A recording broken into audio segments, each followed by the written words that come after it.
Hi, Louis. Hey, Zev. So we're going to do a video today about something that has nothing to do with legal stuff, or at least not directly. It's more of a cultural thing, and we'll try and understand why not all, some, maybe all Portuguese people, particularly in the service context, don't reply to emails. You are Portuguese, I'm not, so we represent two different parts of this question. And I wanted to chat with you a little bit about this because I think it'll be very interesting to a lot of the people who work with us. Okay, I'm also guilty as charged, so... You also don't reply to emails sometimes. I do reply to them. You normally do. I normally do. Just takes me a bit. Yeah. So, I guess the first part of the answer is we don't see emails as just bits and bytes. So we look at emails like a very formal way of communication. I mean, if you ever gotten an email from a Portuguese lawyer, which is what I am, you'll see that they cannot help themselves. They write a legal opinion in the body of the email.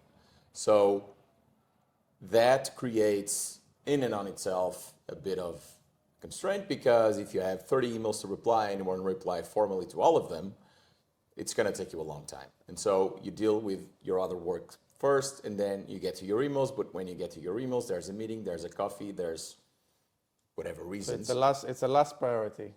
It's a last priority because we don't see the email as a product of the service. The service is something else. And so replying to the email without being able to provide a status update or without providing some added value looks like you're just not working. You're pushing it forward without any reason whatsoever. Pushing it with your belly, as we say in Portuguese. The other reason is there's a bit of a mismatch within our interpretations of replying to an email because of this. Because in many cultures, replying to an email can be, yes, I saw your email, I am alive, I am working, and I will be contacting you very shortly with a reply. We don't do that. Because when we do reply, we do a full reply. Doing that for us, I don't know, it just seems awkward. It just seems, answering the phone to say, I'll call you back. So there is this cultural mismatch, right? Because I don't know if in all, maybe it's a South European thing, but in most, at least Anglo-American cultures, the expectation is that you will always reply on the same day. In some cultures, the expectation is that you will reply in a couple of hours. The Chinese expect you to reply in minutes. And if you don't reply, the meaning is that you are either dead or in a hospital. And that is how people perceive this. And then when they send an email and then there's a day and 2 days and a week and there's nothing comes back, they start panicking. And I think obviously there's a cultural mismatch, but what can people do if they don't receive a reply and they're starting to panic? Well, that's a difficult answer to Nothing, give. There's really nothing you can do. Call. You can try and establish some ground rules. Say, look, if I send you an email, please just tell me something, even if it's going to take me a few days. And I'm sure, you know that Portuguese service providers, they love accommodating requests, but a lot of times they need to be requested to do so. So that would be one thing, to try and educate your service provider. The other thing is adapt to the pace, right? If you ever had any interaction with especially public servants in Portugal, you will know that they live by the motto of Rome wasn't built in a day, so your taxpayer number won't either. This means that, even simple stuff, sometimes you need to take a break before you do it, so it's going to take a while. Doesn't mean they're in the hospital bad or dead. It just means that they have a lot on their plate, and we like to take our time. I will say, for the benefit of our listeners, that we do reply on the same day, always, or almost always. But it is a very common complaint, and that's why we're doing this video. So adapt to the pace. Maybe what not to do. Definitely don't start blaming, threatening, saying how displeased you are, right? I mean, because this is a very common escalation is you come to a Portuguese business with a particular expectation that you will receive replies instantly. That expectation is not met. And the next thing that you start saying, I'm really disappointed that you haven't yet replied to my email or something of this nature. And if that is what people do, what happens next, Luis? Well, either one of two things happens and there's no in between. Either your service provider will be absolutely apologetic, but he will secretly be Hate you. or the service provider will say, please calm down, and things may or may not escalate from there. I would say that as a personal example, I try to every single day reserve at least an hour to reply to my emails. And those that are more technical or that require more time get pushed to the next day. Obviously, this then may create some hurdle or some backlog. But the thing is, it's better from our perspective to reply with something meaningful than to reply just because. Now, obviously, we could do an effort. I am trying to do an effort. But then, when you deal with expats on a constant basis, it's also harder to reply to all the requests in a day. So sometimes that creates a bit of a stress.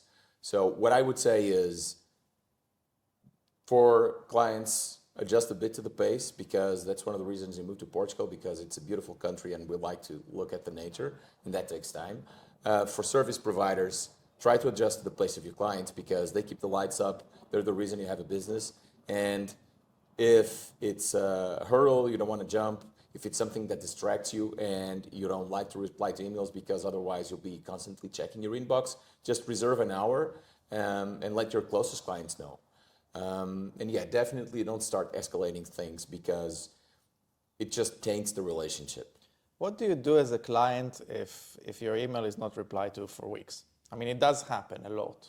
Yeah. So you've sent something, you've been very, very patient, you've given it a day, you've given it 2 days, you've given it a week, and there is still no reply. What does that mean?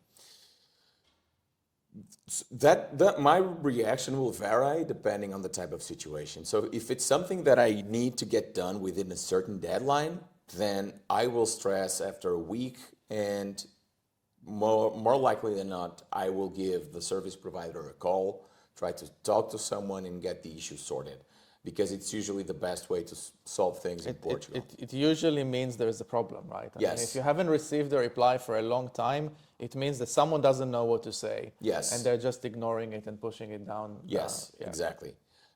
If it's something that doesn't have a very, very set deadline, I will be patient and I will follow up after 2 weeks, and then after another 2 weeks. And when I get impatient, either a call or an in-person visit. Well, you bring your kids. I bring my kids. My kids wreak havoc, and I get what I want. So come and bring your kids is your recommendation. Yeah, come in. Well, you can bring my kids, especially if it's on a Saturday evening and you want to keep them occupied. Are you renting them?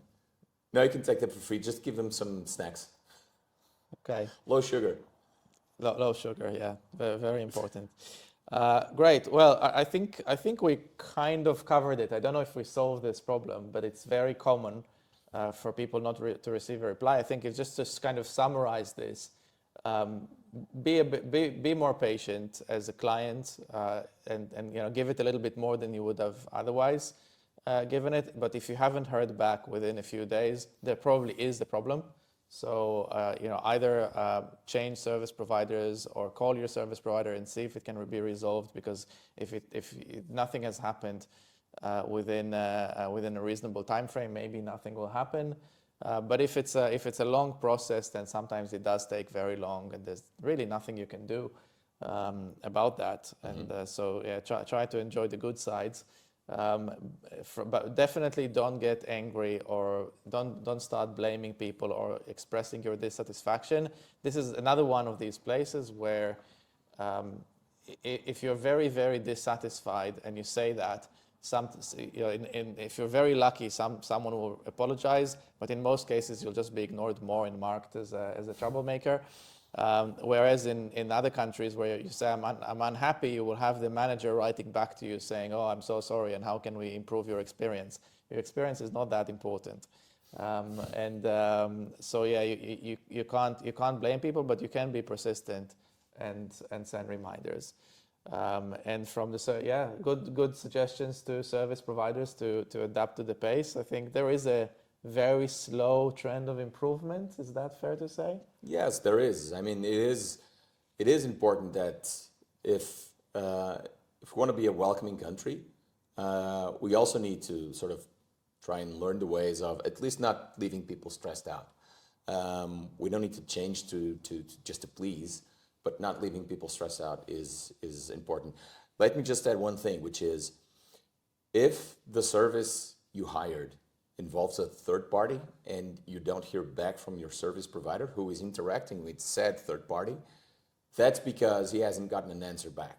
So, be mindful of the chain of events, because that influences a lot the response time from your service provider, because he just feels bad for sending an email saying, nothing happened and I have nothing else to say. And maybe this is the biggest cultural gap, right? Because people want to hear nothing happened, because this way they can kind of tick a box and know that it's still under control.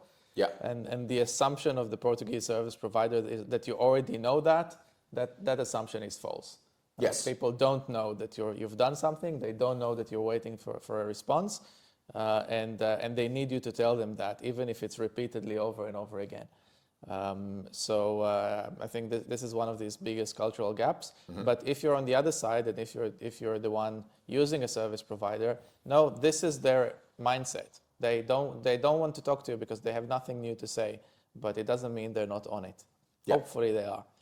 They are. We take, so our motto is not that no news is good news, is that no news is no news.